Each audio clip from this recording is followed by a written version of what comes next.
Elle n'a jamais été destinée à commander. Du moins, c'est ce qu'ils disaient tous. Les mots venaient du capitaine Reeves, tranchants comme du verre, devant toute l'escouade. Ils étaient rassemblés dans la salle de briefing, l'air vibrant du faible bourdonnement des vieux projecteurs et du crépitement statique du tableau des communications. Reeves ne la regarda pas en le disant. Il n'en avait pas besoin. Tout le monde savait de qui il parlait. Lena Carrick, officier des transmissions de seconde classe, cacha ses mains derrière son dos et garda un visage impassible. Ce n'était pas la première fois qu'elle entendait ces mots. L'escouade rit d'un rire gêné, certains secouant la tête, d'autres affichant un sourire narquois. Elle pouvait sentir le poids de leurs regards, pitié de la part de quelques-uns, mépris de la plupart. Pour eux, elle était la silencieuse, la technicienne qui réparait les radios et recalibrait les capteurs, mais qui manquait du mordant d'une combattante.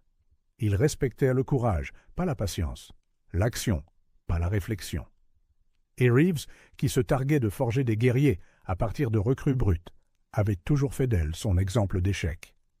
« Vous voulez un chef ?»« On ne choisit pas celle qui se cache derrière des fils, » ricana-t-il. « On choisit celui qui fonce tête baissée dans le feu. » Lena ne dit rien, bien que sa poitrine brûlât. Elle s'était habituée à cette humiliation rituelle, mais aujourd'hui, elle la blessait plus profondément. Demain, il se dirigerait vers le Ravin Gris, un secteur connu pour ses blackouts, où les communications se coupaient au souvent et où des escouades disparaissaient, sans laisser de traces. Sa tâche était de maintenir leur système en vie. Pourtant, Reeves lui faisait clairement comprendre qu'il s'attendait à ce qu'elle échoue. Cette nuit-là, Lena était assise seule dans la caserne, fixant son carnet de fréquences. Chaque ligne était griffonnée de calculs et de plans de secours, des moyens de dérouter les signaux, d'amplifier les transmissions faibles, de maintenir l'escouade connectée lorsque l'obscurité se ferait pressante. Elle les avait testés, affinés, imaginé tous les pires scénarios. Pourtant, elle savait que la préparation comptait peu pour ceux qui ne voyaient que les muscles et la bravade. La mission commença à l'aube. L'escouade descendit dans le ravin gris avec ses falaises abruptes et son brouillard étouffant. Les parasites sifflaient dans l'oreillette de Lena, constants, insidieux. Au début, les communications étaient assez stables. Reeves aboyait des ordres, les autres avançaient en formation. Lena gardait la tête basse, ajustant les cadrans, sentant l'air s'épaissir d'interférences. Elle les prévint, doucement d'abord, puis plus fort, que les canaux se dégradaient. Mais Reeves l'ignora d'un geste de la main. Quelques heures plus tard, cela se produisit. Un claquement sec, une explosion de parasites. Puis le silence. Les voix de l'escouade s'éteignirent une à une jusqu'à ce que Lena ne reste qu'avec l'écho de sa propre respiration dans le casque. Elle se figea, la panique la submergeant. Sans communication, ils étaient aveugles. Sans coordination, ils se disperseraient et tomberaient. Le dernier ordre de Reeves, aller vers l'est, était suspendu dans sa mémoire. Mais Lena savait que l'est était une erreur. Les interférences y étaient les plus fortes. Elle l'avait cartographié, tracé ses schémas tard dans la nuit. S'il continuait vers l'est, il se perdrait complètement. Pourtant, elle n'avait aucune autorité, aucune permission de contremander son ordre. Le choix la déchira. Obéir et regarder le désastre se produire. Ou défier et risquer de prouver que Reeves avait raison, qu'elle était inapte, insubordonnée, un handicap. Ses mains tremblaient sur la console. Quelque part dans le brouillard, des cris résonnèrent faiblement, étouffés par la distance. Elle pouvait presque entendre l'escouade se fracturer. Et dans ce silence qui se brisait, Lena fit son choix. Elle détourna la fréquence maîtresse, amplifiant son signal via la bande d'urgence que personne d'autre n'osait toucher. Elle hurla dans ses oreilles, perçante, instable. Mais elle fonctionna. Sa voix déchira l'obscurité. « Ici, Carrick. N'allez pas à l'est. Répétez, n'allez pas à l'est. Dirigez-vous vers le nord par la crête. Je peux vous guider. » Pendant un battement de cœur, rien. Puis une voix répondit, faible mais claire, « Bien reçu. » Une autre suivit. Puis une autre. Sa poitrine se serra de soulagement. Ils écoutaient. Pour la première fois, ils écoutaient. Pourtant, elle savait que Reeves était quelque part, l'entendant passer outre son commandement. Et quand cette mission se terminerait, si elle se terminait, il ne lui pardonnerait pas. Mais pour l'instant, le pardon était la dernière de ses préoccupations. La survie, elle, était la première. La crête se dressait comme une cicatrice déchiquetée sur la terre, enveloppée d'une brume grise qui avalait les sons et les sens. Lena pressa son dos contre la pierre froide, son casque crépitant, tandis qu'elle luttait pour stabiliser la fréquence. Chaque ajustement était une bataille. Les parasites déferlaient, comme une chose vivante, griffant sa voix, essayant de l'effacer des oreilles de l'escouade. Un par un, leurs signaux revinrent, de fragiles fils de connexion, ténus mais réels. Elle les guida vers le nord, la voix stable bien que son cœur martelât. Restez sur la crête, ne rompez pas la formation. Fiez-vous aux marqueurs que je vous envoie. C'était la première fois qu'elle parlait avec une telle autorité, et elle s'attendait presque à ce qu'il rîne, qu'il la questionne. Mais personne ne le fit. Peut-être sentait-il, même à travers les parasites, qu'elle était la seule à les maintenir. Ensemble. Pendant un temps, l'escouade se déplaça comme elle l'indiquait. Elle pouvait entendre leurs bottes grincer contre la pierre meuble, le souffle court de soldats peu habitués au silence. Pourtant, l'absence de Reeves la rongeait. Où était-il? Pourquoi n'avait-il pas répondu? Puis elle vint. La voix, sèche, amère, sans équivoque. « Carrick, vous dépassez les bornes ?» Ces mots la tailladèrent à travers son oreillette comme une lame. Le soulagement et l'effroi s'emmêlèrent dans sa poitrine. Il était en vie, mais furieux. « Capitaine, commença-t-elle, mais il la coupa. Vous ne donnez pas d'ordre. Vous ne commandez pas. Vous suivez. Et quand je dis Est, nous allons à l'Est. » Une pause. Elle pouvait entendre les autres respirer, écouter, attendant de voir ce qui allait se passer. Lena serre les poings. Les données griffonnées sur sa console étaient pente claire. L'Est était une zone morte, un cimetière pour les signaux. S'ils y allaient, l'escouade disparaîtrait dans le brouillard, aveugle et seule. Sa voix trembla, mais elle força les mots à sortir. « Avec tout mon respect, monsieur, Ley nous coupera du monde. Je peux nous maintenir ensemble si nous restons au nord. » Le silence qui suivit fut suffocant. Puis Reeves rit, un rire bas, méprisant, portant chaque once de dédain qu'il lui avait jamais montré. « Vous croyez savoir mieux que moi? Vous, la fille qui se cache derrière des machines ?» L'escouade l'entendit. Elle le savait. Et pourtant, personne ne parla. La honte lui monta aux joues. Elle voulait disparaître, s'enfoncer dans la pierre. Mais une autre voix brisa le silence. « Capitaine, » dit le sergent Voss, hésitant, « Carrick nous a reconnectés. Sans elle, nous serions déjà perdus. » Ce n'était pas grand-chose, mais c'était suffisant. Une fissure dans le mur de mépris. Reeves gronda, mais Lena saisit l'instant. « Si vous voulez que nous survivions à ce ravin, laissez-moi guider les signaux, juste pour cette fois. Si j'échoue, j'en assumerai la responsabilité. » L'escouade attendait sa colère. Elle s'y prépara aussi. Mais finalement, avec un sifflement de parasite, il marmonna « Faites ce que vous voulez. Quand tout s'effondrera, ils verront quelle sorte de chef vous êtes. » Son mépris était absolu. Pourtant, il lui avait donné l'espace dont elle avait besoin. Alors, elle les guida. À travers le brouillard dense, elle les dirigea au-delà des dolines et des chutes abruptes. Sa voix devint leur boussole, ses calculs leur ligne de vie. Et lentement, quelque chose changea. Le ton de l'escouade se modifia lorsqu'il répondait. Moins de doute, plus de confiance. Ils commencèrent à se fier à ses instructions, sans poser de questions, suivant sa voix comme si c'était un phare. Mais le ravin n'était pas clément. Un grondement soudain secoua le sol, des roches dévalant d'en haut. Des cris éclatèrent sur les communications, la panique se propageant. La console de Lena s'illumina de signaux défaillants alors que 2 soldats furent découpés, piégés au-delà de l'éboulement. Ses mains volèrent, déroutant les canaux, amplifiant la portée. « Restez où vous êtes. Je vais trouver un chemin jusqu'à vous. Ne bougez pas !» cria-t-elle. Les parasites la noyèrent presque, mais elle força sa voix à être plus forte. Elle pouvait les entendre respirer, terrifiée, s'accrochant à ses mots. Les minutes s'étirèrent en une agonie, tandis qu'elle recalibrait, envoyant des rafales de pings de localisation, jusqu'à ce que, là, un faible écho, mais suffisant. « Je vous ai. Déplacez-vous vers l'ouest de 3 mètres. Il y a une brèche par laquelle vous pouvez ramper. Maintenant. » Ils obéirent. Et quand leurs voix revinrent, essoufflées mais vivantes, le soulagement déferla comme un feu dans ses veines. L'escouade était de nouveau au complet. Pourtant, dans l'ombre de son casque, Reeves murmura, bas et venimeux. « Ne croyez pas que cela prouve quoi que ce soit. Vous n'êtes toujours rien de plus qu'une technicienne. » Mais Lena ne se sentait plus comme un rien. Elle pouvait sentir la foi de l'escouade se rassembler autour d'elle comme une armure.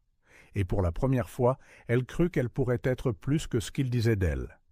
Le brouillard s'épaissit, tandis que l'escouade avançait, avalant les formes jusqu'à ce que seules les voix les reliennent. La console de Lena vacillait, les interférences s'intensifiant à chaque pas. Le ravin semblait vivant, comme s'il essayait de les séparer, un signal à la fois. Elle les guida avec constance, sa voix une corde fragile tendue à travers le vide. Pourtant, sous ses instructions calmes, la peur la rongeait. Elle pouvait sentir l'hostilité de Reeves irradier à travers chaque réponse sèche, chaque fois qu'il parlait par-dessus elle. Il préférait la voir échouer plutôt que d'admettre qu'elle avait raison. Et l'échec ici signifiait la mort. Les heures passèrent dans un silence las, les bottes raclant la roche, les respirations haletantes. L'escouade lui faisait confiance maintenant, bien que personne ne le dise à voix haute. Même Voss, bourru et sceptique, répétait ses instructions à ceux qui étaient de plus en arrière, renforçant ses mots comme une seconde encre. Mais Reeves bouillonnait. Puis vint le moment qui rompit le fragile équilibre. Un hurlement perçant de parasites déchira le casque de Lena, suivi du son sans équivoque de tirs. Pas des tirs d'entraînement, pas des balles à blanc, le claquement sec de munitions réelles résonnant contre la pierre. « Contact !» cria quelqu'un, la panique éclatant. L'escouade se dispersa instinctivement, l'entraînement prenant le dessus, mais dans le chaos, leurs signaux s'effilochèrent. La console de Lena devint folle. Des voix qui se chevauchaient, des appels désespérés, la moitié d'entre eux s'interrompant. Sa poitrine se serra. S'ils rompaient la formation, le brouillard les engloutirait. Elle frappa sa main sur l'émetteur, sa voix nette et autoritaire, avant même qu'elle ait pu réfléchir. « Cessez de tirer à l'aveugle, économisez les munitions, repliez-vous sur la ligne de crête, maintenant !» Il y eut une hésitation, des protestations remplies de parasites, mais ensuite elle entendit des bottes bouger, des armes s'abaisser. Lentement, de manière désordonnée, ils se regroupèrent là où elle l'avait indiqué. Un silence tendu tomba, rompu seulement par des respirations saccadées. Et puis la voix de Reeves, chargée de fureur. « Vous osez encore passer outre mes ordres ?» Lena se figea. L'escouade se figea. Elle pouvait presque sentir le poids de son regard peser à travers les communications. « Vous êtes fini après cette mission, » siffla-t-il. « Je m'en occuperai personnellement. » Quelque chose en elle se brisa. Non pas de rage, mais de clarté. Elle en avait fini de se recroqueviller sous son mépris. « Si vous aviez eu le dessus, la moitié d'entre nous serait déjà perdue, » dit-elle, sa voix basse mais ferme. « Si vous voulez me punir plus tard, faites-le. Mais pour l'instant, c'est moi qui nous maintiens en vie. » Un silence stupéfait suivit. Personne n'osa parler. Mais alors, une voix calme perça. « Elle a raison. » C'était le soldat Nial, le plus jeune d'entre eux, son ton tremblant mais ferme. On serait mort sans elle. D'autres murmurèrent leur accord, hésitants mais de plus en plus nombreux. Le vent tournait, et Reeves le sentit. Ses mots suivants furent du venin. « Vous croyez que ça fait d'elle un chef ?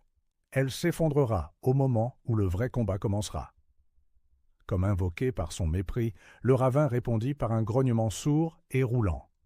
Le sol trembla sous leurs bottes, des pierres détachées, dévalant le long de la falaise. L'air lui-même semblait vibrer. Et puis ils les virent, des formes se déplaçant dans le brouillard, rapides et délibérées. Pas l'écho des propres mouvements de l'escouade, quelque chose d'autre. Embuscade. Les tirs éclatèrent, précis et coordonnés. Les balles firent des étincelles contre la pierre, forçant l'escouade à plonger pour se mettre à couvert. Des cris et des jurons emplirent dans les communications. La console de Lena s'embrasa de rouge avec des signaux qui s'effondraient. Ils étaient assiégés. L'adrénaline déferla dans ses veines. Elle dévia les canaux d'urgence, augmentant l'amplification jusqu'à ce que sa voix coupe comme de l'acier. « Restez à couvert! Ne perdez pas la ligne de vue. Voss, feu de couverture sur le flanc gauche.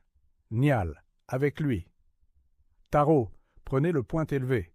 Votre marqueur est à 2 heures. » Ses ordres fusaient, vifs et rapides, l'instinct la guidant autant que les données. Et l'escouade obéit, sans questionner, sans hésiter. Ils se déplaçaient comme elle l'indiquait, tirant en rafale, coordonnés, se couvrant les uns les autres. Pour la première fois, ils se battaient comme un seul homme. À travers les parasites et les tirs, le monde de Lena se réduisit aux signaux, aux voix, aux schémas de mouvement. Elle lisait le rythme de l'ennemi, anticipant leurs frappes, redirigeant son escouade pour les déjouer. C'était comme si toutes ces nuits à cartographier les fréquences l'avaient préparée à cela, le langage même du chaos. Les minutes se fondirent en une éternité. Et puis, aussi soudainement qu'il avait commencé, l'assaut faiblit. Le brouillard engloutit les attaquants, leurs tirs s'estompant dans le silence.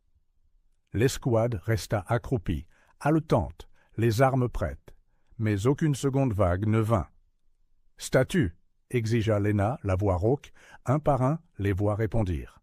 Meurtris, secoués, mais vivants. Tous vivants. Le soulagement l'envahit dans une vague vertigineuse. Elle s'affaissa contre la crête, les mains tremblantes. Ils avaient survécu. Mais vint alors le tranchant amer de la voix de Reeves, plus calme maintenant, dépouillé de certitude. Ne pensez pas que cela vous rend apte à commander. Un coup de chance ne fait pas un commandant. Lena ferma les yeux, l'épuisement pesant lourdement, mais elle pouvait entendre l'escouade murmurer, leur silence chargé de quelque chose de nouveau, le doute en lui, la foi en elle. Pour la première fois, ce n'était pas le mépris de Reeves qui la définissait, c'était leur survie. L'aube ne touchait jamais le ravin gris. Son brouillard était éternel, transformant les heures en un flou de lumière tamisée et d'ombres mouvantes. L'escouade se blottit sous un surplomb, reprenant son souffle après l'embuscade. L'épuisement leur collait à la peau, mais il y avait autre chose dans leurs yeux maintenant. Une reconnaissance tacite que sans Lena, ils ne seraient pas là du tout. Elle était assise à l'écart, penchée sur sa console, les doigts à vif à force de recalibration sans fin. L'appareil pulsait faiblement, cabossé mais vivant, le seul fil qui les reliait. Elle ajusta un cadran, écoutant le sifflement des interférences. Des motifs lui murmuraient, un rythme dans les parasites, presque comme un code. Le ravin n'était pas aléatoire. Il était conçu pour désorienter, pour disperser, pour détruire. Et elle commençait à en comprendre le langage. Derrière elle, Reeves faisait les 100 pas comme un animal en cage. Son autorité, autrefois absolue, avait été ébranlée, et il la sentait lui échapper. L'escouade ne le regardait plus avec une obéissance aveugle. Leurs yeux se tournaient vers elle lorsque des ordres étaient nets donnés. Et cela, pour lui, était une trahison. « Vous vous êtes pas tous oubliés », lança-t-il soudain, sa voix résonnant contre la pierre. « Elle n'est pas votre chef ?»« C'est une technicienne. Elle ne sait pas ce que c'est que de se battre, de saigner les uns pour les autres. Elle se cache derrière des circuits et des fils. » Les mots la piquèrent, mais Lena se força à rester silencieuse. Elle avait appris que son mépris se nourrissait de ses réactions. Pourtant, lorsqu'elle jeta un coup d'œil à l'escouade, elle vit de l'hésitation. Ils ne riaient plus, ils ne ricanaient plus. Ils écoutaient, pesaient, décidaient. Le sergent Voss se leva, sa large carrure projetant une longue ombre. « Avec tout mon respect, capitaine, elle nous a maintenus en vie quand nous étions coupés du monde. Elle a lu le ravin comme si c'était une carte. Vous appelez ça se cacher? La mâchoire de Reeves se serra. La survie n'est pas la victoire. La discipline gagne les batailles. L'obéissance maintient les hommes en vie. Vous me suivez ou vous ne suivez personne. Lena se leva avant de s'en rendre compte, ses mains tremblant mais sa voix ferme. L'obéissance sans raison fait tuer des soldats. J'ai passé des années à écouter des signaux dont personne d'autre ne se souciait, à assembler des schémas que personne d'autre ne voyait. C'est pourquoi nous sommes ici maintenant. Pas parce que j'ai désobéi, mais parce que j'ai compris ce que le ravin nous faisait. Le silence qui suivit fut plus lourd qu'un coup de feu. L'escouade la dévisagea, attendant que Reeves se déchaîne. Mais au lieu de cela, il rit. Froid, amer. Vous croyez que c'est une démocratie, Carrick? Que vos jolis discours comptent? Ici, le commandement est simple. On obéit ou on se fracture. Et vous nous avez déjà fracturés avec votre arrogance. Avant que Lena puisse répondre, le ravin lui-même rugit de nouveau. Un grondement sismique qui fit pleuvoir de la poussière d'en haut. Sa console hurla d'interférence, les canaux s'effondrant les uns après les autres. Quelque chose de massif se déplaçait dans le brouillard. La panique éclata sur les visages de l'escouade. Reeves ouvrit la bouche pour ordonner la retraite, mais Lena était déjà au travail, les yeux rivés sur la console. Les parasites avaient changé, s'étaient approfondis, presque comme une pulsation. Quoi que ce soit qui approchait, il utilisait les distorsions du ravin comme couverture. S'il fuyait à l'aveugle, il serait traqué. « Passage nord-ouest » dit-elle, la voix sèche. « Il y a une brèche dans les interférences. Si nous bougeons maintenant, nous pouvons garder une longueur d'avance. » Reeves gronda. « Personne ne bouge sans mon ordre. » Pendant un instant, l'escouade se figea, prise entre deux voies. Puis Voss parla, calme mais résolu. « Je suis avec Carrick. » Il mit son fusil en bandoulière, faisant un signe de tête aux autres. « Vous avez vu ce qu'elle a fait. Vous l'avez senti. Elle voit ce que nous ne pouvons pas voir. » Un par un, ils se déplacèrent vers elle. Non pas avec audace, ni avec défi, juste assez pour montrer où se trouvait leur confiance. Le visage de Reeves s'assombrit de fureur. « Vous faites tous une erreur que vous ne vivrez pas pour regretter. » Lena soutint son regard, sa peur se consumant en quelque chose de plus solide. « Si les maintenir en vie est une erreur, c'est une erreur que je ferai à chaque fois. » Et sur ce, elle les conduisit dans la brume. Le sol trembla de nouveau, l'ennemi invisible se rapprochant, sa présence pesant comme un poids sur leur poitrine. Mais la voix de Lena fendit la peur, les guidant pas à pas, chaque commandement précis. Elle ne se contentait plus de réparer des signaux. Elle lisait le champ de bataille lui-même, le langage tordu d'écho et d'interférence du ravin. Derrière elle, elle pouvait sentir Reeves suivre, silencieux, mais bouillonnant. Son autorité était brisée, et il le savait. Pourtant, il portait toujours son arme, détenait toujours son grade. Le danger n'était pas seulement dans le brouillard, il marchait parmi eux. Et Lena savait qu'avant que tout soit terminé, elle devrait l'affronter, non pas avec des fils et des signaux, mais avec la vérité de ce qu'elle était devenue. Le brouillard se tordait comme une chose vivante alors qu'ils avançaient dans le passage nord-ouest, chaque pas résonnant contre la pierre.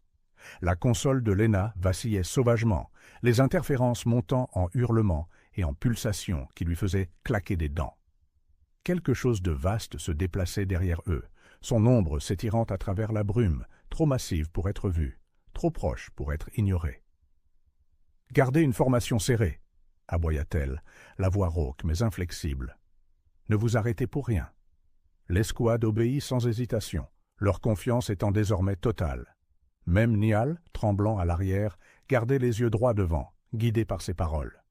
Chacun d'eux se déplaçait comme si sa voix était le seul sol solide dans l'obscurité changeante. Mais Reeves était différent. Il restait en arrière, ses pas lourds de ressentiment. Elle pouvait sentir son regard la transpercer dans le dos, alors même que le danger se rapprochait. Il préférait la voir échouer plutôt que d'admettre qu'il avait eu tort. Le sol trembla, un rugissement assourdissant fendant l'air. De la brume sortirent penchent des formes, des silhouettes massives, leurs mouvements coordonnés, chassants. Les assaillants étaient revenus, et cette fois ils ne frappaient pas à l'aveugle. Ils poussaient l'escouade vers l'effondrement. La console de Lena hurlait des avertissements, les signaux s'effondrant comme des dominos. Elle travailla furieusement, ses mains volant sur les cadrans et les fils, déroutant ce qu'elle pouvait. Sa voix déchira le chaos. « Voss, feu de suppression à l'ouest. Taro, angle élevé, maintenant !» L'escouade répondit instantanément. Les tirs tonnèrent à l'unisson, des rafales synchronisées avec ses ordres, repoussant les attaquants juste assez pour continuer à avancer. Elle sentait le rythme de la bataille dans ses os maintenant, les schémas se déroulant comme une partition qu'elle seule pouvait lire. Et puis la voix de Reeves coupa à travers les communications dures et venimeuses.